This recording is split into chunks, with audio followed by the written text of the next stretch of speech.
জল্পনা কল্পনা আপনার মোহরে নবুয়তে আমার ঠোঁটটা আমি লাগাবো, আপনার মোহরে নবুয়তের মধ্যে আমার ঠোঁটটা লাগিয়ে আমার ঠোঁটটারে আমি জাহান্নাম থেকে পরিত্রাণ করাবো। এজন্য প্ল্যান প্রোগ্রাম করে এতক্ষণ আপনার জামাটা খুলতে বলেছি। আপনার উপরে আমার কোনো হক নাই, আমার আব্বা মা, আমার সম্পদ, আমার জীবন আপনার জন্য কোরবান গো নবী। ওয়া কানা বাইনা কাতিফাইহি খাতামুন নবুওয়া, আর পিঠের মধ্যে কাজিররিল হাজালা, কবুতরের ডিমের মতো একটা মাহরুন নবুয়া ছিল। উনি যে শেষ নবী, উনি যে প্রফেট, দ্য লাস্ট মেসেঞ্জার, এটা প্রমাণ আল্লাহ সিল মেরা দিছে বাম দিকের কাঁধে, ডান দিকে না। কোন দিকে? সাহাবারা যারা এটা দেখেছেন তারা বলেছেন যে আমরা দেখেছি এর মধ্যে কিছু চুলও ছিল, একটু লালচে ছিল, একটু উঁচু ছিল। একদিন বিশ্বনবী বললেন, বান্দার কোনো হক আল্লাহ কোনোদিন ছেড়ে দেয় না। আল্লাহর হক আল্লাহ মাফ করে, বান্দার হকের মাফ নাই। যদিও আমি নবী, আমার উপর যদি কোনো হক থাকে বলো, আমি দিয়ে দেব। কোন সাহাবী দাঁড়ায় না। এক সাহাবী দাঁড়িয়ে বললেন, নবী, যুদ্ধের ময়দানে চাবুক চালানোর সময়, লাঠি চালানোর সময় এক কাফেরকে মারতে যেয়ে আপনার লাঠির বাড়ি আমার পিঠের মধ্যে পড়েছে। আপনি যেহেতু এই কেসাসটা আদায় করতে চান, আপনার পিঠে আমি লাঠির বাড়ি মেরে এটারে শোধবোধ করে দিতে চাই। সাইয়েদনা ওমরে ফারুক হাতের জামা এরকম পড়তে শুরু করছে, আয় এদিকে আয়, তোরে শোধবোধ করাই।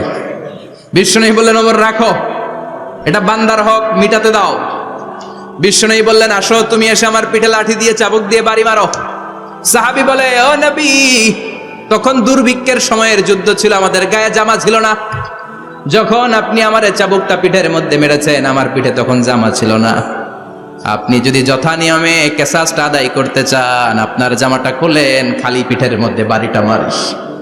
এবার আর ওমরে ফারুককে ধরে কে? এদিকে আয়, তোরে দেখাইতেছি। বিশ্বনবী বললেন, ওমর থামো, মারতে দাও। বিশ্বনবী উনার জুব্বাটা উপরের দিকে উঠালেন, পিঠের মধ্যে বাড়ি দেওয়ার জন্য ওই সাহাবীকে ডাকলেন। ওই সাহাবী বিশ্বনবীকে পিছন দিক থেকে জড়িয়ে ধরে ওই মোহরে নবুয়তের মধ্যে চুমু দিয়ে ফেলেছে। সাহাবী বললেন, নবী গো, এই নাটক করার জন্য আপনি আমারে মাফ করে দিয়েন। আপনি বিশ্বনবী, উদম গায়ে আপনারে দেখা যায় না, খালি গায়ে আপনারে দেখা যায় না। শুনেছি আপনার পিঠের মধ্যে মোহরে নবুয়ত আছে। অনেক দিনের সাধনা, জল্পনা কল্পনা, আপনার মোহরে নবুয়তে আমার ঠোঁটটা আমি লাগাবো, আপনার মোহরে নবুয়তের মধ্যে আমার ঠোঁটটা লাগিয়ে আমার ঠোঁটটারে আমি জাহান্নাম থেকে পরিত্রাণ করাবো। এজন্য প্ল্যান প্রোগ্রাম করে এতক্ষণ আপনার জামাটা খুলতে বলেছি। আপনার উপরে আমার কোনো হক নাই, আমার আব্বা মা, আমার সম্পদ, আমার জীবন আপনার জন্য কোরবান গো নবী। বিশ্বনবীর পিঠে বাম দিকে খাতামুন নবুওয়া ছিল, মাহরে নবুওয়া। কোন বর্ণনা এসেছে উনি এই মাহরে নবুওয়া দিয়ে পিছন দিকে দেখতেন। বিশ্বনবী যখন নামাজ পড়তেন উনি বলতেন, ইস্তাকিমু ওয়া'তাদিলু ইয়ারহামুকুমুল্লাহ, কাতার সোজা করো, ফাঁকা জায়গা বন্ধ করে দাও, কারণ আমি সামনে যেমনি দেখি পেছনেও তেমনি দেখি। অনেকে বলেন বিশ্বনবী পেছনে দেখতেন এই মাহরে নবুওয়াতের জায়গাটা দিয়ে। এটা ছিল বিশ্বনবীর behind CC camera, behind close circuit camera. আল্লাহু আকবার। বিশ্বনবী ছাড়া কোন নবীর পিঠে এরকম মাহরে নবুওয়া ছিল নাকি? কথা বলেন। এজন্য ওই নবীরে গালি দিলে সহ্য হয়? কথা বলেন, সহ্য হয়? আবিয়াদুল ইবতাইন, বগল ছিল শুভ্র সাদা। আমাদের বগল কি সাদা? দুর্গন্ধ, কুৎসিত, কালো, তাই না? বিশ্বনবীরটা কালো? কথা কোন? শুভ্র সাদা। আমরা দোয়া করি এভাবে। বিশ্বনবী মাঝে মাঝে দোয়া করতে করতে, বৃষ্টির জন্য যখন দোয়া চাইতেন, আরাফার ময়দানে যখন দোয়া চাইতেন, দোয়া করতে করতে হাতটারে উপরের দিকে করতেন। সবাই এরকম হাত তোলেন, সবাই হাত তোলেন। বিশ্বনবী মাঝে মাঝে আবেগের চোটে এইখান থেকে হাতটা এই জায়গায় নিয়ে যেতেন। সুবহানাল্লাহ। বিশ্বনবী যখন হাত আবেগের চোটে উপরের দিকে উঠাতেন, বিশ্বনবীর বগল দেখা যেত। সাহাবারা বলতেন, হাত্তা ইরা বায়াদু ইবতাইহি, এই সুযোগে আমরা দেখতাম উনার বগলটা ধবধবে সাদা, কোনো দাগ ছিল না। মুস্তাওয়াল জাবিন, প্রশস্ত ললাট ছিল। আসাম্মুল আনফ, খাড়া নাক ছিল। বিশ্বনবীর নাক কিন্তু বোচা ছিল না। এরকম চারটা নাকরে আপনারা কোম্পানিগঞ্জে কি বলেন? চাকমা, কি নাক? হ্যাঁ, বুসা, নাক বুসা বা বোচা। বিশ্বনবীর নাক এই চাকমা স্টাইলে নাক ছিল না, খাড়া ছিল, খাড়া নাক ছিল। সুবহানাল্লাহ পড়ো। মুফাল্লিজুল আসনান, দাঁতগুলো ছিল পরিপাটি। বিশ্বনবীর দাঁতের দিকে তাকালে, বিশ্বনবীর হাসির দিকে তাকালে মনে হতো হাসিতে যেন মুক্তা ঝরে। বিশ্বনবী দেখতে কেমন ছিল আন্দাজ পাচ্ছেন না মোটামুটি? এই চমৎকার দেহটা নিয়ে যখন আয়নার সামনে দাঁড়াতেন, বিশ্বনবী জোস জোস পোজ দিতেন না। এখনকার ছেলেপেলেরা বলে আয়নার সামনে দাঁড়াইয়া দেই জোস জোস পোজ, আছে না নাই? বিশ্বনবী জোস জোস পোজ দিতেন না। বিশ্বনবী আয়নার সামনে দাঁড়িয়ে বলতেন, আল্লাহুম্মা হাসানতা খালকি ফাহসিন খুলুকি। ও আল্লাহ, আমার চেহারাটা যেমনি আপনি সুন্দর বানিয়েছেন, আমার হৃদয়টারেও সুন্দর করে দেন। What a attitude, what an attitude! কি অ্যাটিটিউড ছিল ওনার! আমরা আয়নার সামনে সেজে পড়ে দাঁড়ালে চুলকে সাইজ করি, পাং করি, স্টাইল করে ডিজাইন করি। বিশ্বনবী সুন্দর চেহারাটা নিয়ে যখন আয়নার সামনে দাঁড়াতেন বলতেন, আল্লাহ আমার চেহারাটা যেমনি সাদা, হৃদয়টারেও সাদা করে দেন। কিছু মানুষ আছে চেহারা সাদা, হৃদয় কালো, আছে না নাই? কিছু মানুষ আছে চেহারাটা কুচকুচে কালো, অন্তরটা সাদা, এমন মানুষও আছে না নাই? বিশ্বনবীর ভেতরও সাদা, বাহিরও সাদা। সুবহানাল্লাহ, সুবহানাল্লাহ। আর এই সুন্দর সাদা দেহ নিয়ে আয়নায় দাঁড়িয়ে পড়তেন, আল্লাহ চেহারা যেমনি সুন্দর, চরিত্রটাও সুন্দর করে দেয়। এজন্য আয়নার সামনে দাঁড়িয়ে এই দোয়ার দরকার, আছে না নাই? পড়তে রাজি আছেন? মনে থাকবে না মাহফিল শেষ ভুলে যাবেন? মনে থাকবে? আয়নার সামনে আপনি যখন দাঁড়াবেন, আপনার স্ত্রী যখন দাঁড়াবে, আপনার বাচ্চারা যখন দাঁড়াবে, বলে দিবেন, বাবা আয়নার সামনে দাঁড়ানোর দোয়া পড়ো। কত অসাধারণ দোয়া! পড়েন আওয়াজ করে আমার সাথে, আল্লাহুম্মা হাসানতা খালকি ফাহসিন খুলুকি। আল্লাহুম্মা হাসানতা খালকি ফাহসিন খুলুকি। এর মানে আল্লাহ আমার চেহারাটা করেছো সুন্দর, আমার আচরণ, আমার চরিত্রটাও সুন্দর করে দাও। চিৎকার করে পড়েন আমিন। তাহলে বিশ্বনবীর ব্যাপারে তিনটা কথা আমরা শুনবো বলেছিলাম, প্রথমটা শুনে ফেলেছি। মানে উনি দেখতে কেমন ছিল, উনি দেখতে কেমন ছিল, এর মধ্যে আমাদের আমলের কিছু নাই, শুধু বর্ণনা করা আর শোনা আর বিশ্বনবীকে ভালোবাসা, ঠিক কিনা? কারণ উনার না খাড়া, আমার তো খাড়া নাও হইতে পারে। উনি সুন্দর, আমি তো শ্যামলা হইতে পারি, কারণ এটা আল্লাহর দেয়া পরীক্ষা, ঠিক কিনা? দ্বিতীয় পয়েন্ট থেকে আমাদের আমল শুরু। দ্বিতীয় পয়েন্ট ছিল বিশ্বনবীর আচরণগত বৈশিষ্ট্য। আমার নবীর বিহেভিয়ার কেমন ছিল, কন্ডাক্ট সিস্টেম কেমন ছিল, ম্যানার কেমন ছিল, মানুষের সাথে কমিউনিকেশনটা কেমন ছিল, ব্যবহারিক জীবনটা কেমন ছিল, এগুলো আমল করার দরকার, আছে না নাই? কষ্ট হচ্ছে? কষ্ট হচ্ছে? মনোযোগ আছে তো? মনোযোগ আছে না গেছে? আমরা এবার শুনবো বিশ্বনবীর আচরণ কেমন ছিল। বিশ্বনবী যখন রাস্তা দিয়ে হাঁটতেন, ইয়ামশি হাউনান, বিনয়ের সাথে হাঁটতেন। ইয়ামশি হাউনান, রহমানের বান্দারাও বিনয়ের সাথে রাস্তা দিয়ে হাঁটে, ঠিক কিনা? وعباد الرحمن الذين يمشون على الأرض هونا وإذا خاطبهم الجاهلون قالوا سلاما। রহমানের বান্দারা যখন রাস্তা দিয়ে হাঁটে, বিনয়ের সাথে হাঁটে, তারা অহংকার প্রদর্শন করে না, মানুষের সাথে বিনয়ের সাথে রাস্তা দিয়ে হাঁটে। এজন্য রাস্তা দিয়ে যখন হাঁটবো, বিনয়ের সাথে হাঁটবো। রাজি আছেন তো? নাকি অহংকার প্রদর্শন করে হাঁটবেন? বিশেষ করে যুবকেরা, 3-4 জন যুবক একসাথে হলে রাস্তায় ওদের আর কারো হুঁশ জ্ঞান থাকে না, পুরো দুনিয়াটাই মনে হয় দুনিয়াটাই আমার, আছে না নাই? না, মুরব্বীকেও সম্মান করবা, মহিলাদেরকে সম্মান করবা, তোমার জায়গায় তুমি হাঁটবা, ভদ্রভাবে হাঁটবা। ভদ্রভাবে হাঁটার দরকার, আছে না নাই? উনি মুরব্বী, একদিন উনিও তোমার মতো যুবক ছিল, ঠিক কিনা? এই যে আমার কালো দাড়ি, আজীবন কালো থাকবে? কথা বলেন। উনার সাদা দাড়ি, ছোটবেলায় মনে সাদা দাড়ি নিয়ে আসছিল না? হ্যাঁ, উনিও একদিন তাগড়া যুবক ছিল, উনিও কোম্পানিগঞ্জ বাজারে দাঁড়ালে লোকজন তাকিয়ে থাকতো, ঠিক কিনা? তার মানে রং ধরা যৌবন জং ধরে শেষ। যৌবন সব সময় থাকে না, সার্টেন একটা পিরিয়ডের জন্য আল্লাহ দিয়েছে। এজন্য যুবক ভাইরা, তোমাদের রক্ত গরম, তোমাদেরকে বিনয়ী হতে হবে বেশি, ঠিক কিনা? রাজি আছো তো সবাই? বিশ্বনবী বিনয়ের সাথে হাঁটতেন। ওয়াকানা ইয়াতাবাসসাম, সবসময় মুচকি হাসতেন। কি করতেন? মুচকি হাসেন তো আপনারা? হাসেন না? মুচকি হাসবেন, কারণ মুচকি হাসতে পয়সা লাগে না। লাগে? মুচকি হাসি দেন তো একটা। এই যে সবার এখন মুচকি হাসি, পয়সা লাগছে? কথা কর।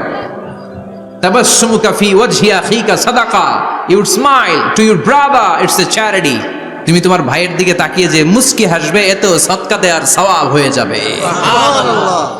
বিশ্বনবী সব সময় মুচকি হাসতেন। হাসি 3 ধরনের, তাবাসসুম, দিহক, কাহকাহা। কাহকাহা মানে অট্ট হাসি, আলিফ লাইলার দত্তরা যেমন হাসি দেয়, ওই হাসি, এটা নামাজের মধ্যে কেউ দিলে নামাজও শেষ, ওযুও শেষ। আর দেখে হালকা আওয়াজে হাসি, সামান্য দাঁত দেখা যায়, মাঝে মাঝে বিশ্বনবী মজা করে এরকম হাসি দিতেন, কিন্তু সব সময় বিশ্বনবীর ঠোঁটের মধ্যে মুচকি হাসি লেগেই থাকতো। তাহলে আমরা বিনয়ের সাথে হাঁটবো, নাম্বার 1। নাম্বার 2, সবসময় মুচকি হাসবো। রাজি আছেন? ঘরে যেই স্ত্রীকে একটা মুচকি হাসি দিবেন, আজকে রাতেই দিবেন, যেই একটা মুচকি হাসি। রাজি আছেন? হ্যাঁ, ভালোবাসা বাড়াই দিবে কে? কথা কয় না। ভালোবাসার কথা আসলে আওয়াজ কমে যায়। ভালোবাসার কথাও কোরআনে আছে না নাই? আল্লাহু আকবার। আল্লাহ দাম্পত্য জীবনের ভালোবাসা তুমি বাড়িয়ে দাও, আমিন। ইযাল তাফাতা ইলতাফাতা জামিআন, ইযাল তাফাতা ইলতাফাতা জামিআন। বিশ্বনবীর যদি ডানে বায়ে কোথাও তাকানোর দরকার হতো, উনি আর চোখে তাকাতেন না। অনেকে এইভাবে বসে আছে, ডানে এমনে তাকায়, এমনে আছে না নাই? এইভাবে এমনে তাকায়, আছে না নাই? এভাবে তাকানো যাবে না। বিশ্বনবী ডানে তাকানোর দরকার হলে ইলতাফাতা জামিআন, অ্যাবাউট টার্ন, ঘুরে যেতেন, ঘুরে এইভাবে তাকাতেন। আবার বায়ে তাকানোর দরকার হলে বুকটা নিয়ে, শরীরটা নিয়ে ঘুরে যেতেন, এইভাবে তাকাতেন। সুবহানাল্লাহ পড়বেন না? আর চোখে তাকানো কি ভালো স্বভাব? বিশ্বনবী ইদাল তাফাতা ইলতাফাতা জামিআন, যেদিকে তাকাবেন ওদিকে ফুল্লি মনোনিবেশ করতেন, তারপরে তাকাতেন। সুবহানাল্লাহ পড়েন। সুবহানাল্লাহ। ওয়া কানা মুস্তাহিয়ান, লাজুক ছিলেন, বেশ লাজুক। এখন সমাজে লাজুকতা নাই, লাজ শরম আমরা হারাতে বসেছি, ঠিক কি না? বিশ্বনবী আসাদ্দু হায়াআন মিনাল আযরা ফি খিদরিহা, যেই মেয়েদের বিয়ে হয় নাই, এমন ভার্জিন নারী, কুমারী নারী যারা পর্দার ভেতরে অনেক লাজুক হয়ে বসে থাকে, বিশ্বনবী পর্দার আড়ালের ওই কুমারী নারীদের চাইতেও বেশি লাজুক ছিলেন। এত লাজুক ছিলেন, এত লাজুক ছিলেন, লজ্জা পেলে চেহারাটা বিশ্বনবী লাল হয়ে যেত। ছোট্টবেলায় হালিমাতুস সাদিয়ার বাড়িতে যখন দুধ খেতে গিয়েছিলেন, বিশ্বনবীর দুধমা হালিমাতুস সাদিয়া বলে, এই কুরাইশি মোহাম্মদ ছেলেটাকে কখনো কাঁদতে দেখি নাই। ক্ষুধা লাগলেও কাঁদে না, ব্যথা পেলেও কাঁদে না, শুধু লজ্জাস্থানের জায়গা থেকে কাপড়টা একটু সরে গেলে ছোট্ট মোহাম্মদ চিৎকার দিয়ে ওঠে। কি বোঝে সে? ক্ষুধা লাগলেও কাঁদতো না, ব্যথা পেলেও কাঁদতো না, লজ্জাস্থানের জায়গা থেকে কাপড় সরে গেলে বিশ্বনবী চিৎকার দিয়ে উঠতেন। সুবহানাল্লাহ পড়ে। এজন্য লজ্জা শরমের দরকার আছে না নাই? ইযা লাম তাস্তাহি ফাসনা মা শিতা, যদি লজ্জা শরম না থাকে, যা মন চাই তাই করতে পারো। এটা আমাদের বাংলাদেশে ব্যাপক, লাজ শরম কিচ্ছু নাই। এজন্য লাজুকতার বড় দরকার। যেখানে যার বসা দরকার সে সেখানে যাবে। কিয়ামতের আগে যেই লোক যেই চেয়ারে বসার দরকার ওই লোক ওই চেয়ারে বসবে না। এটা হলো কিয়ামতের আলামত। জোরে কোন ঠিক কিনা? সভাপতি হওয়ার যোগ্যতা নাই, সভাপতি হয়, আছে না নাই? আছে। সেক্রেটারি হওয়ার যোগ্যতা নাই, সেক্রেটারি হয়, এরকম সমাজে আছে না নাই? নেতা হওয়ার যোগ্যতা নাই, নেতা হয়, আছে না নাই? সবগুলো কিয়ামতের আলামত। আমার বিশ্বনবী এমন লাজুক ছিলেন, বিশ্বনবীর মতো এমন লাজুক নবী আর কেউ ছিল নাকি? কথা বলেন। ওয়া কানা আসহাবুল মাইমানা, বিশ্বনবী ডানপন্থী ছিলেন। কি পন্থী? কি পন্থী? মুষ্টিবদ্ধ ডান হাতটাকে এরকম উপরের দিকে করেন আর চিৎকার করে বলেন, বিশ্বনবী কোন পন্থী ছিল? ডানপন্থী। আমরা কোন পন্থী? ডানপন্থী। জান্নাতে কারা ঢুকবে? ডানপন্থীরা। কোন বামপন্থীর স্থান জান্নাতের ভেতরে হবে না। চিৎকার করে বলেন, কোন নাস্তিক জান্নাতে ঢুকতে পারবে না। এজন্য নবীদের মতো ডানপন্থী হতে হবে। জোরে কোন ঠিক কিনা? বিশ্বনবী সব ভালো কাজগুলো ডান দিক দিয়ে করতে পছন্দ করতেন। জামা পরলে ডান দিক দিয়ে, খাবার বিতরণ করলে ডান দিক দিয়ে, মুসাফা করা শুরু করলে ডান দিক দিয়ে, ডান দিক দিয়ে ভালো কাজ বিশ্বনবী পছন্দ করতেন। সুবহানাল্লাহ পড়েন। আসহাবুল মাইমানা, বিশ্বনবী মেহমানদারি করতে পছন্দ করতেন। আমরা করি তো? মেহমানদারি করান? মেহমান ঘরে আসলে ভালো লাগে? খারাপ লাগে কার কার দেখি? সবার ভালো লাগে, কিন্তু আমরা অনেকে খুশি হই না। মেহমান আসলে নাখোশ হই, নিজে খাইতে পাই না। মেহমান আইছে কে? খাওয়ামু করতে, খাওন নাই, যেন ও খাওন বানাইছে। খাওন পাঠায় কে? আল্লাহ। রিজিক দেয় কে? আল্লাহ। গোটা বিশ্বের সবাই মিলে আমরা একটা চাল বানাতে পারবো নাকি? ও মিয়া চাইনিজ চাউল না, চাইনিজ ডিম না, ওগুলা সবাই পারে, ঠিক কিনা? আল্লাহর বানানো ন্যাচারাল চাল, গাছের মধ্যে হওয়া যেই চাল, ধান আল্লাহ তৈরি করেছে, এরকম ধান, এরকম একটা পেয়ারা, এরকম ছোট্ট একটা কমলার টুকরা গোটা বিশ্বের সবাই মিলে বানাতে পারে নাকি? এজন্য রিজিকের মালিক কে? মেহমান আপনার রিজিকে ভাগ বসাতে আসে না, সে তো তার রিজিক নিয়ে আসে। সে আরো এসে আপনার রিজিকে বরকত ঢুকিয়ে দিয়ে যায়। চিল্লা এখন ঠিক কি না? কারণ আমরা বরকতে বিশ্বাসী। বরকত বিশ্বাস করেন? 5 লাখ টাকা মাসে কামায়, ডাইন হাতে বা হাতে, আছে না নাই? হালাল হারাম ইচ্ছা মতো কামায়, মাস শেষে কিচ্ছু থাকে না, এরকম ডাকাইত আছে না নাই? হসপিটালের একটা বিল পরিশোধ করতে 3 লাখ চলে যায়, ঋণের বোঝায় জর্জরিত, রাতে ঘুম নাই, তার মানে বরকত নাই। আরেকজনের বেতন 20,000, কয় হাজার? বাড়ি ভাড়া 6,000, বাজার খরচ 6,000, ছেলে মেয়ের স্কুলের বেতন 6,000, বেড়ায় দান করে আরো 1,000, আরো থাকে। সুবহানাল্লাহ পড়েন। দিস ইজ কল্ড বারাকা। 20,000-এর বেতনের ভেতরে বারাকা ছিল। 5 লক্ষ ইনকাম, 1 টাকাও নাই, ঠিক কি না? এজন্য কোটি টাকার মালিক দেখলে মনে করবেন না অনেক সুখ। এই দুনিয়ার জীবনটা ধোঁকা, মোহাচ্ছন্ন হয়ে আছি আমরা। এটা ধোঁকা, এটা মরিচিকা, এটা চাকচিক্যময় একটা জায়গা। মৃত্যুর পর মনে হবে একটা দুঃস্বপ্ন ঘটেছিল আমার, বিশাল এক জগৎ পড়ে আছে সামনে। দুনিয়াটাই ধোঁকা, দুনিয়াটাই মোহের জায়গা, আমরা সবাই মোহাচ্ছন্ন হয়ে আছি। দুনিয়ার উদাহরণ হলো 3টা লাশ আর 4টা স্বর্ণের টুকরার সমান। 3 জন যুবক কাজের জন্য বেরিয়েছে, পথিমধ্যে 4টা স্বর্ণের টুকরা পেয়েছে। যুবক কয়টা? স্বর্ণ পাইছে কয়টা? মহা খুশি, খুশিতে বাকবাকুম, 4টা স্বর্ণের বড় বড় টুকরা পাইছে। আমরা আজীবন খেলে বসে খেয়ে যেতে পারবো, কিচ্ছু লাগবে না আমাদের। 3 বন্ধু বলে ভাগ করি, আরেকজন বলে ক্ষুধা লাগছে। একজন যা বাজার থেকে রুটি কিনে নিয়ে আয়, খাওয়ার পরে ভাগ করবো। একজন রুটি কিনতে গেল, শয়তান 2টারে বুঝায়, ওইটারে মারতে পারলে ভাগ বটোয়ারা সহজ হবে। তোরা 2 জন স্বর্ণ 4টা, তুই নিবি 2টা, ও নেবে 2টা। হিসাব সহজ না? 2 বন্ধু প্ল্যান করছে, ওইটারে মাইরা তুই 2টা, আমি 2টা। যেটা রুটি আনতে গেছে প্ল্যান করেছে, রুটির মধ্যে বিষ মিশায় নেই। কি মিশাবো? বিষ। তাহলে বিষ খাওয়া রুটি খেয়ে ওই 2টা সে সব পাবে, আমি পাবো। ভাগাভাগের কিছু নাই, সব যাবে আমার কাছে। 4টা স্বর্ণের টুকরার মালিক আমি। রুটির মধ্যে বিষ মেখে নিয়ে এসেছে। ওই 2 বন্ধু প্ল্যান অনুযায়ী ওইটারে ধরে মেরে ফেলছে। এবার মহা খুশি। এক বন্ধু কয়, এবার তো ভাগ বটর আর কিছু নাই, তুই 2টা, আমি 2টা, আগে খাইয়া লইস। আগে খাওয়ার পরে এই 2টাও নাই। 3টা লাশ, 4টা স্বর্ণের টুকরা, এটাই তো দুনিয়ার জীবন, ঠিক কিনা? আসল জীবন কবর থেকে শুরু হবে, কোন ঠিক কিনা?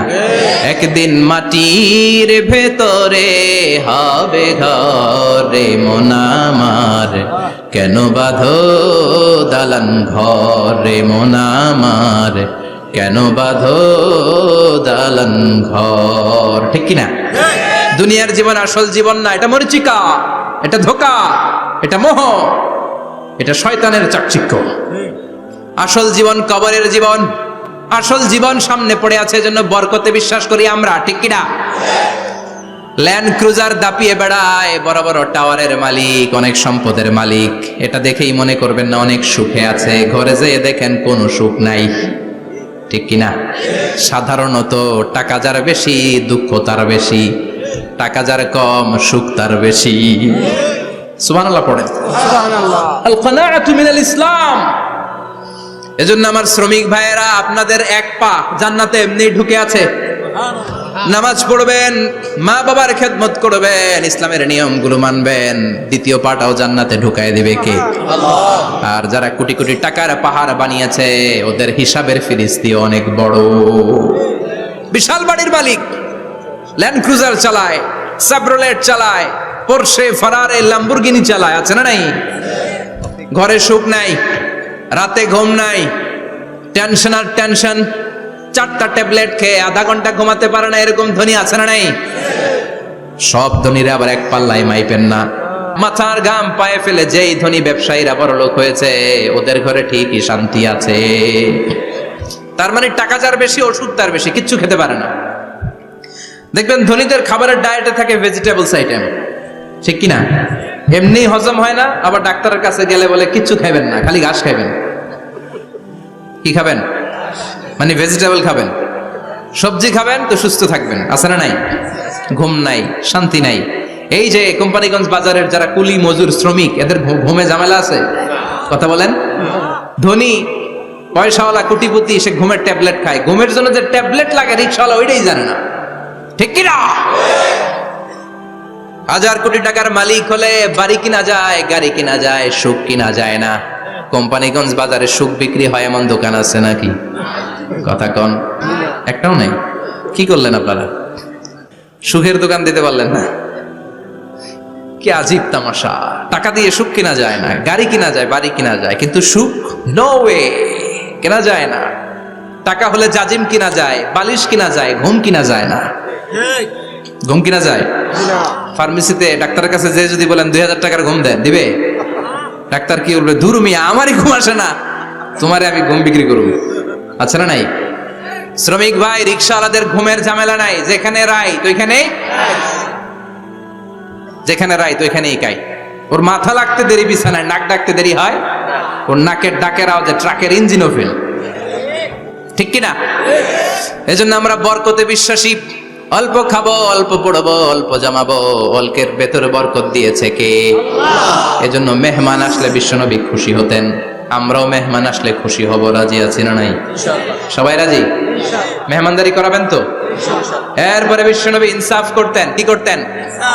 ইনসাফ করতেন। বিচার করার সময় বিশ্বনবী ইনসাফ করতেন। গোটা বিশ্বকে ইনসাফ শিখিয়েছেন বিশ্বনবী। আমাদের দেশেও তো ইনসাফ হয় না? হাইকোর্টে, সুপ্রিম কোর্টে, গ্রাম্য সালিশে আছে? আছে?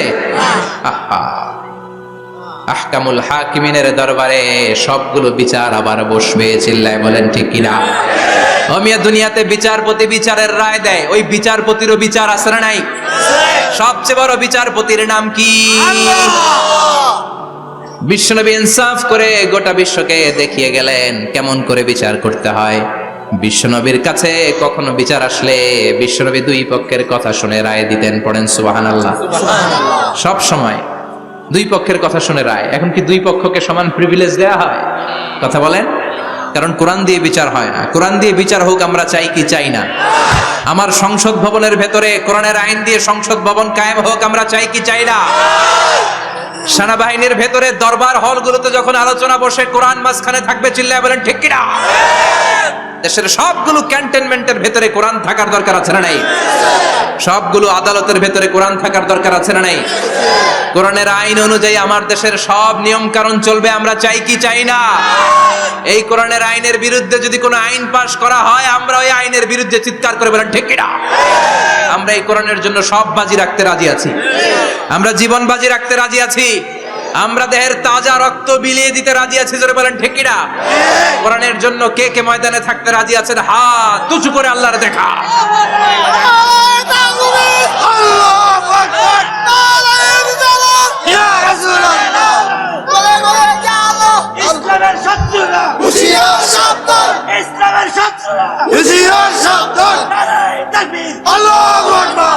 আল্লাহ কোরআনের জন্য যে ভালোবাসাটাকে তুমি কবুল করো।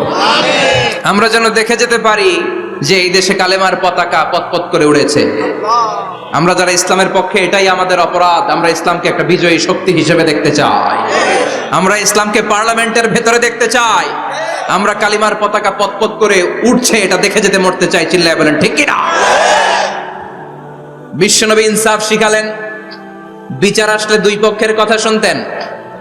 বিশ্বনবীর স্ত্রী সাউদা এসে বলে, নবী, আমি আপনার কুমারী বউ আয়েশার ঘরে তরকারি নিয়ে গিয়েছিলাম, ঝোল নিয়ে গিয়েছিলাম, কোন বর্ণনায় পায়েস নিয়ে গিয়েছিলাম।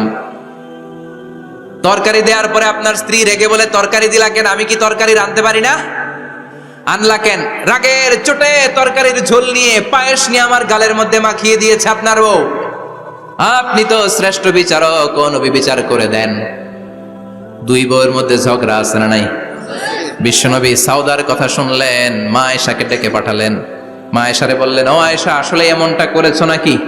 মা আয়েশা বলে, নবী, তখন আমার মেজাজটা বড্ড গরম ছিল, রাগের মাথায় ঝোল নিয়ে আমি সাউদার মুখে লাগিয়ে দিয়েছি। আসলে কাজটা ঠিক হয় নাই, আমারে ক্ষমা করেন। বিশ্বনবী দুইজনের কথা শুনে ঠান্ডা হয়ে বসলেন। সুবহানাল্লাহ। একজনের কথা শুনে রায় দেয় নাই, ঠিক কি না? দুইজনের কথা শুনে বিশ্বনবী বললেন, আমার আদালতের রায় হচ্ছে কিসাস, টিট ফর ট্যাট। যেমন করেছো তেমন, ঘুষি মারলে ঘুষি, গুতা মারলে গুতা, ঠেলা মারলে ঠেলা। আছে না নাই? সাউদাকে যেমনি তুমি পায়েস মাখিয়ে দিয়েছ, সাউদাও পায়েসের বাটি থেকে কিছু পায়েস নিয়ে আয়েশার গালে মাখো। সুবহানাল্লাহ পড়েন। সাউদাও বিশ্বনবীর রায় অনুযায়ী বাটি থেকে পায়েসের ঝোল নিয়ে মা আয়েশার গালের মধ্যে মেখে দিলেন। মা আয়েশা কি আর করবেন, হেসে দিলেন। সাইয়েদাতুনা সাউদাও হাসলেন, বিশ্বনবীও হাসলেন। আরশের উপর থেকে খুশি হয়ে গেল কে? এজন্য কোরআন দিয়ে যদি, কোরআনের নিয়ম দিয়ে যদি, বিশ্বনবীর শেখানো পন্থায় যদি বিচার হয়, ওই বিচারের মধ্যে ইনসাফ থাকবে, জুলুম থাকবে না। ওই বিচারের মধ্যে কোনো স্কাইপি কেলেঙ্কারি হবে না। আমাদের টেলিফোনের ফোনালাপ ফাঁস হয়ে যায়, স্কাইপি ফাঁস হয়ে যায়, অনেক ঝামেলা হয়ে যায়, আছে না নাই? এরপরেও জনগণের চোখ খোলে না। আল্লাহ তুমি চোখ খোলার তৌফিক দাও, সহি সমাজ দান করো, পড়ে না আমিন। বিশ্বনবী ইনসাফ করতেন। বনু মাখজুমিয়া গোত্রের এক মহিলা চুরিতে ধরা পড়লো। কিসে ধরা পড়লো? কথা বলেন। চুরিতে। চুরি করলে নিয়ম কি? লাউ চুরি করলে, আম চুরি করলে, কলা চুরি করলে হাত কাটা যাবে না, এটা বড় চুরি। সুবহানাল্লাহ। উমরে ফারুক বলেছেন, দুর্ভিক্ষের বছরে কেউ যদি চুরি করে তার হাত কেটে দেয়া যাবে না, কারণ এটা অভাবের চুরি, এটা স্বভাবের চুরি না। ঠিক কিনা? ঘরে খাবার নাই, পেটে দানা পানি নাই, লাউ চুরি করছে, মুরগি চুরি করছে, এই চোরের হাত কেটে দিও না, কারণ সে ক্ষুধার্ত।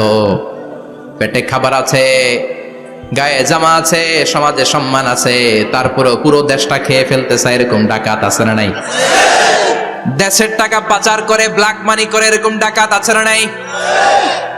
ঘুষ খেতে খেতে পেটটা এরকম হাতির মতো মোটা করেছে, এরকম ডাকাত আছে না নাই? দেশের সবকিছু লুণ্ঠন করে, এরকম আছে না নাই? এই ডাকাতদের হাত কাটার মধ্য দিয়ে হাত কাটার প্রোগ্রাম শুরু করতে হবে। এরকম একটা ডাকাতের হাত কেটে যদি দেশের গভর্নমেন্ট বাইতুল মোকাররমে জুমার নামাজের সামনে লাইভ সম্প্রচার করে, সারা বাংলাদেশের 18 কোটি মানুষ যদি দেখে, আর কেউ চুরি করবে? চুরি করার আগে 3 বার লাফ দিবে, যেরকম ঠিক কিনা? বনু মাখজুমিয়া গোত্রের এক নারী চুরিতে ধরা পড়ল। ভেরি প্রেস্টিজিয়াস এন্ড ডিগনিফাইড ফ্যামিলির মেয়ে। এলাকায় সম্ভ্রান্ত কিছু ফ্যামিলি থাকে না, এরকম বড় ফ্যামিলির মেয়ে। সব সাহাবারা বলল, এখন যদি নবী হাত কেটে দেয় মদিনাতে তো মারামারি হবে। ওসামা বিন যায়েদকে বলল, ওসামা তুমি বিশ্বনবীর সবচেয়ে প্রিয় পাত্র, হুব্বু রাসূলিল্লাহ, তুমি যাও বিশ্বনবীরে বলো হাত যেন কেটে না দেয়। ওসামা যে বলে, নবী গো, সব সাহাবারা বলেছে এই মেয়ের হাত কাটলে মদিনায় ঝামেলা হবে, হাত কেটে দিয়েন না। এই কথা শুনে বিশ্বনবীর চেহারাটারে লাল করে দিল কে? আল্লাহ। বিশ্বনবী বললেন, ওসামা কোত্থেকে এত বড় স্পর্ধা পেলি রে তুই ওসামা? এই আইনটা তো আমি বানাই নাই, আরশের উপর থেকে এই আইনটা নাজিল করেছে কে? আল্লাহ। আস-সারিকু ওয়াস-সারিকাতু ফাকতাউ আইদিয়াহুমা জাযাআম বিমা কাসাবা নাকালাম মিনাল্লাহ ওয়াল্লাহু আজিজুন হাকীম। সুবহানাল্লাহ পড়েন। If anyone steal something very precious from the society, from house, the government should cut down his right hand. দামি কিছু চুরি করলে গভর্নমেন্ট কাটবে, আমরা কাটতে পারবো? এটা সরকারের কাজ, সরকার ডান হাত কেটে দিবে। ওসামা, এটা আল্লাহর আইন। কেমন করে আল্লাহর আইনে তুমি সুপারিশ করতে আসো? কোন বনু মাখজুমিয়া গোত্রের মেয়ে? ওই মেয়ে তো দূরের কথা, আমার কলিজার টুকরা ফাতেমাও যদি চুরি করে, আমি রামদা নিয়ে ফাতেমার ডান হাতটা এক কোপ দিয়ে কেটে দিতে এক মুহূর্ত দেরি করব না রে ওসামা। জাস্টিস, ইনসাফ শিখে নাও। কেমন করে প্রতিষ্ঠা করেছে বিশ্বনবী, চিৎকার করে বলেন ঠিক কিনা? এগুলো হচ্ছে বিশ্বনবীর অভ্যাস, আচরণ। বিশ্বনবী ধীরস্থির ভাবে কথা বলতেন, তাড়াহুড়ো করতেন না। সাহাবারা বলতেন, বিশ্বনবী যখন কথা বলতেন প্রতিটা শব্দ আলাদা করা যেত, প্রতিটা অক্ষর আলাদা করা যেত। আল্লাহু আকবার। আবার জরুরি কোনো কথা যখন বিশ্বনবী বলতেন, ওইটাকে 3 বার বিশ্বনবী রিপিট করতেন। কয়বার? 3 বার। কারণ জরুরি। কারণ কি? যেন না ভুলে যায়, ভুল যেন না হয়, 3 বার বলতেন। বিশ্বনবী একবার তাকওয়া নিয়ে ওয়াজ করতেছিলেন, আর বলছিলেন, তাকওয়া হা হুনা হা হুনা হা হুনা। তাকওয়া এইখানে এইখানে এইখানে। কয়বার বললেন? কারণ তাকওয়ার ওয়াজ কি কম গুরুত্বপূর্ণ নাকি বেশি গুরুত্বপূর্ণ? তাকওয়া মানে কার ভয়? যাদের হৃদয়ে আছে আল্লাহর ভয়, তারা কবু পথ ভুলে যায় না। আল্লাহর প্রেম ছাড়া এই দুনিয়ায় কারো কাছে কোনো কিছু চায় না, ঠিক কি না? যাদের হৃদয়ে আছে আল্লাহর ভয়, তারা কবু পথ ভুলে যায় না। আল্লাহর প্রেম ছাড়া এই দুনিয়ায় কারো কাছে কোনো কিছু চায় না। রাতের আধারে যারা সেজদাতে রয়, দু চোখের শ্রুতে নদী যেন বয়। রাতের আধারে যারা সেজদাতে রয়, দু চোখের শ্রুতে নদী যেন বয়। ছলনার হাতছানি যতই ডাকুক, ছলনার হাতছানি যতই ডাকুক, পেছনে ফিরেও সে তাকায় না। যাদের হৃদয়ে আছে আল্লাহর ভয়, তারা কবু পথ ভুলে যায় না। আল্লাহর প্রেম ছাড়া এই দুনিয়া কারো কাছে কোনো কিছু চায় না। চিৎকার করে বলেন ঠিক কিনা? তাকওয়ার ওয়াজ করলেন, তাকওয়া মানে আল্লাহর ভয়। বিষ্ণুই বললেন না তাকওয়া হা হুনা, তাকওয়া হা হুনা, তাকওয়া হা হুনা, তাকওয়া এই জায়গায়, তাকওয়া এই জায়গায়, তাকওয়া এই জায়গায়।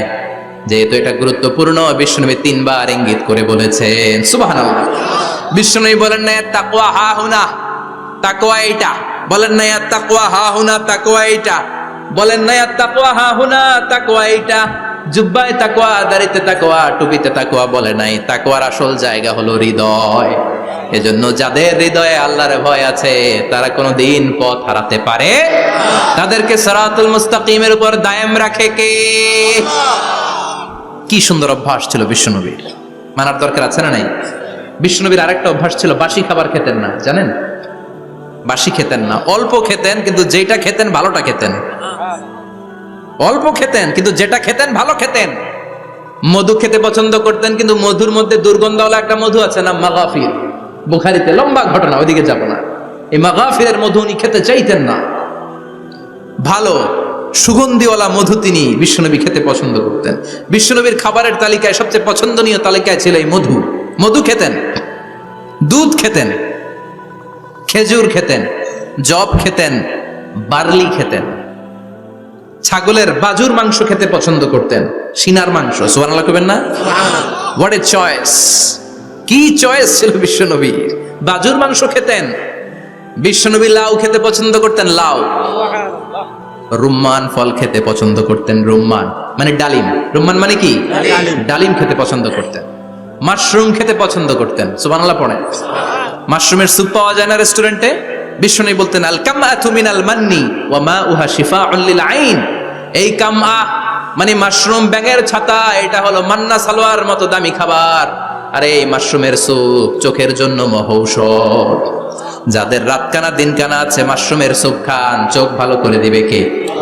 এজন্য বিশ্বনবী যেগুলো খেত, এগুলো খাওয়ার দরকার আছে না নাই? বিশ্বনবীর যে সুন্দর চরিত্র ছিল, আচরণ ছিল, এগুলো পালনের দরকার আছে না নাই? তাহলে বিশ্বনবীর 3টা কথা বলবো বলেছিলাম। প্রথম কথা ছিল দেখতে কেমন ছিল।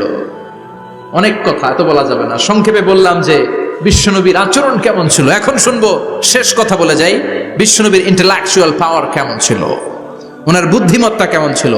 Our beloved prophet Muhammad, the last messenger, was a very good mediator. বিশ্বনবী ভালো মিডিয়েটর ছিলেন। বিশ্বনবী ভালো মধ্যস্থতাকারী ছিলেন। ঝগড়া লাগলে মিলাই দিতে পারতেন, চমৎকার। সুবহানাল্লাহ। বাড়িতে যায়া জিমায় পড়ছেন? কষ্ট হচ্ছে? আর কয়েক মিনিট পড়বো, একটা তাকবীর দেন, লিল্লাহি তাকবীর। He was a very good mediator. মধ্যস্থতাকারী ব্যক্তিত্ব ছিলেন। স্বামী স্ত্রীর মধ্যে ঝগড়া লাগলে মিলাইয়া দিতেন, বন্ধু বন্ধু ঝগড়া মিলাইয়া দিতেন, সমাজে সমাজে মারামারি মিলাইয়া দিতেন। মক্কা থেকে মদিনায় যখন গেলেন, মদিনায় 120 বছরের একটা যুদ্ধ চলছিল, কেউ যুদ্ধটা থামাতে পারে না। বিশ্বনবী 7 দিনের ব্যবধানে যুদ্ধ থামিয়ে দিলে। Intellectual capacity, very good mediator. এজন্য বিশ্বনবীর উম্মত যারা, তাদের অভ্যাস হবে ঝগড়া লাগায় দেওয়া যাবে না, মিলায় দিতে হবে, ঠিক কিনা? আমরা যদি ঝগড়া দেখি দূর থেকে আরো লাগায় দিতে চাই, আছে না নাই? কোম্পানিগঞ্জ বাজারে ঝগড়া, কয় লাগুক, আরো লাগুক, ধরবি না, থামাবি না, দূর থেকে মজা দেখি, মজাই লাগে, এরকম ডাকাইতে আছে না নাই? আগুন লাগলে পানি দিয়ে নেবায়, অনেকে তেল ঢালে, আছে না নাই? কি করবেন? মিলিয়ে দিবেন। আপনার মর্যাদা বাড়িয়ে দিবে কে? আল্লাহ। বিশ্বনবী ভেরি গুড মিডিয়েটর ছিলেন। বিশ্বনবী লজিক্যাল এবং রেশনাল ছিলেন, বুদ্ধিমত্তাকে কাজে লাগাতেন। এক সাহাবী এসে বলে, নবী ইযান লি বিজিনা, আমারে জিনার অনুমতি দেন। কিসের অনুমতি? কার কাছে অনুমতি চাইলো? অন্যান্য সাহাবারা এই যুবক ছেলেটাকে ধমকাতে লাগলো, বসো, এই মিয়া বসো, বিশ্বনবীর কাছে কি কথা বলে এগুলা? ওই যুবক বসে রইল। বিশ্বনবী কাজ সারালেন, এরপর বললেন, আইনা শাবাব, ওই যুবকটা কোথায়? এদিকে আসো, কি চাইছো বলো। কয়, বিশ্বনবী আপনি আমারে জিনা করার অনুমতি দেন। বিশ্বনবী যুবকটারে কাছে ডেকে আনলেন, বললেন, ও যুবক, তোমার ঘরে বোন আছে কিনা? কয় আছে। তোমার বোনের সাথে কোনো পুরুষ জিনা করুক, তোমার কেমন লাগবে? সে বলে, আমি এই পুরুষটারে হত্যা করব। হত্যা করবা? ওকে, ডান। তোমার ঘরে মা আছে কিনা? আছে। তোমার মায়ের সাথে পর পুরুষ জিনা করবে, কেমন লাগবে? কয়, আমি সাইজ করবো ওরে। তোমার ঘরে স্ত্রী আছে কিনা? আছে। তোমার স্ত্রীর সাথে যদি কেউ জিনা করে কেমন লাগবে? বলে, আমি তারে ছাড়বো না। বিশ্বনবী বললেন, তাহলে যেই মহিলার সাথে তুমি জিনা করবা সেও তো কারো বোন, সেও তো কারো স্ত্রী, সেও তো কারো মা, ঠিক কিনা? সুবহানাল্লাহ, হোয়াট অ্যান ইন্টেলেকচুয়াল ক্যাপাসিটি। যুবক বলে, তাই তো, এইভাবে তো ভাবি নাই। আমি যার সাথে পাপ কর্ম করব সেও তো কারো বোন হবে, সেও তো কারো মা হবে, সেও তো কারো স্ত্রী হবে। ও নবী, আপনি আমারে মাফ করে দেন, আমার জন্য দোয়া করে দেন যেন তাকওয়ার উপর জীবন প্রতিষ্ঠা করতে পারি। লজিক্যালি জিনিসকে সলভ করার চেষ্টা করতেন। মুআয ইবনে জাবালকে বিশ্বনবী সাল্লাল্লাহু আলাইহি ওয়াসাল্লাম ইমাম বানিয়ে পাঠালেন। উনি ইমামতি করতে গেলেন এক মসজিদে।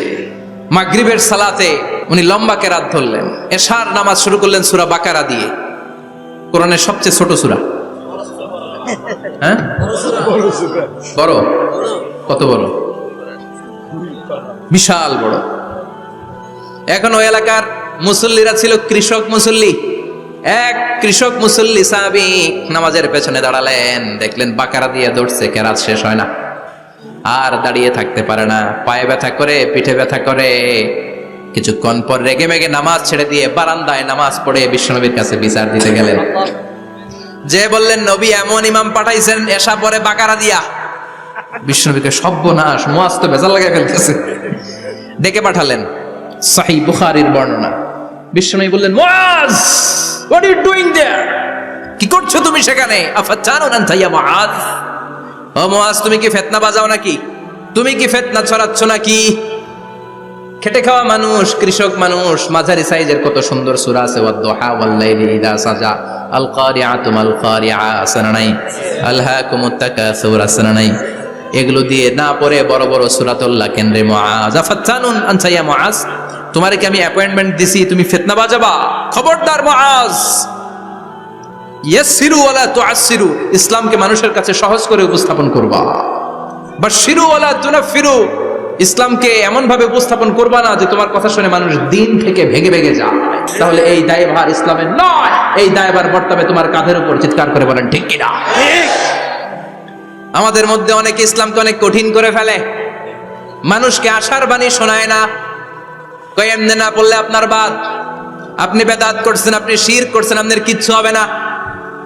যারে বলে কিচ্ছু হবে না, সে বলে আমার যেহেতু কিচ্ছু হবে না, তোর কথা শোনার আমার দরকার নাই। যে আমারে আশার বাণী শোনায় আমি তার কাছে যাই, ঠিক কি না? এজন্য সহিহ ইসলাম আপনি প্রচার করবেন, but your approach should be very flexible. 100 বছর যেটা চালু আছে আপনি একদিনই উঠিয়ে দিতে পারবেন? It's not a logical approach. বিশ্বনবীর অ্যাপ্রোচ, বিশ্বনবীর রেশনাল ক্যাপাসিটি এমনটা ছিল না। সহজভাবে বুঝাবেন। আদ-দীনু ইউসরুন লা উসরা ফি, দিনটা হলো সহজ, দিনের মধ্যে কাঠিন্যতা নাই। সুবহানাল্লাহ, কি ক্যাপাসিটি! আমি যেমনি আপনাদেরকে নিয়ে বসে ওয়াজ করতেছি, বিশ্বনবী ওয়াজ করতেন, তবে সংক্ষিপ্ত ওয়াজ।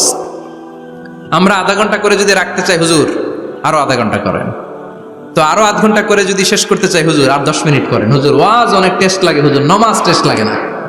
আচ্ছা না নাই? ওয়াজ ভাল লাগে, নামাজ ভাল লাগে না, কিন্তু বিশ্বনবীর ওয়াজ ছিল সংক্ষিপ্ত। আর বিশ্বনবী বলতেন, one of the minor sign before the day of judgement, your lecture will be longer, your সালাত উইল বি শর্টার। কিয়ামতের আগে তোমাদের লেকচার, ইসলামী লেকচার লম্বা হবে, নামাজ হয়ে যাবে সংক্ষিপ্ত। এই আলামত সমাজে আছে না নাই? বিশ্বনবী সংক্ষিপ্ত কথা বলতেন, আর ওনার বুদ্ধিবৃত্তিক ক্যাপাসিটি কাজে লাগিয়ে তিনি বুঝাতেন। হাত দিয়ে ইঙ্গিত করতেন। আঙ্গুলের বিভিন্ন ব্যবহার সমাজে আছে না নাই? এরকম করলে এটারা লাইক বলে না, এরকম করলে বলে ডিসলাইক। আবার ক্রিকেটে এরকম করলে কয় ছক্কা, আবার একটা উড়াইলে কয় তুই যা। একটা মানে কি? আবার বিজয় দেখায় কেমনে? কথা কন, ভিক্টরি আছে না নাই? বিশ্বনবীও এটাকে মডার্ন টিচিং মেথডোলজি বলে। আধুনিক শিক্ষা পদ্ধতিতে এখন দেখবেন যে আগে ব্ল্যাক বোর্ডে লিখতো, এখন হোয়াইট বোর্ডে লিখে মার্কার দিয়ে। আগে বই থেকে বুঝাতো, এখন ভিজুয়ালাইজ করে, ভিডিও দেখিয়ে শেখানো হয়, ঠিক কি না? বিশ্বনবী এটা করতেন। বিশ্বনবী একবার কিয়ামতের ওয়াজ করছেন, দুইটা আঙ্গুলকে এরকম করে বললেন, আনা বুইসতু আনা ওয়াস সাআতু কাহাতাইন, এই দুইটা আঙ্গুল যেমনি কাছাকাছি, আমি এবং কিয়ামত এরকম কাছাকাছি নাজিল হয়েছি। আমি এবং কিয়ামত এরকম কাছাকাছি। বুইসতু আনা ওয়াস সাআতু কাহাতাইন। আবার বলতেন, আনা ওয়া কাফিলুল ইয়াতীমি কাহাতাইন, আমি এবং ইয়াতীমের রক্ষণাবেক্ষণকারী এই দুইজন জান্নাতে এরকম কাছাকাছি থাকবো। কোন সুবহানাল্লাহ। এরকম আঙ্গুল দিয়ে বিশ্বনবী বুঝাতে চাইতেন। আবার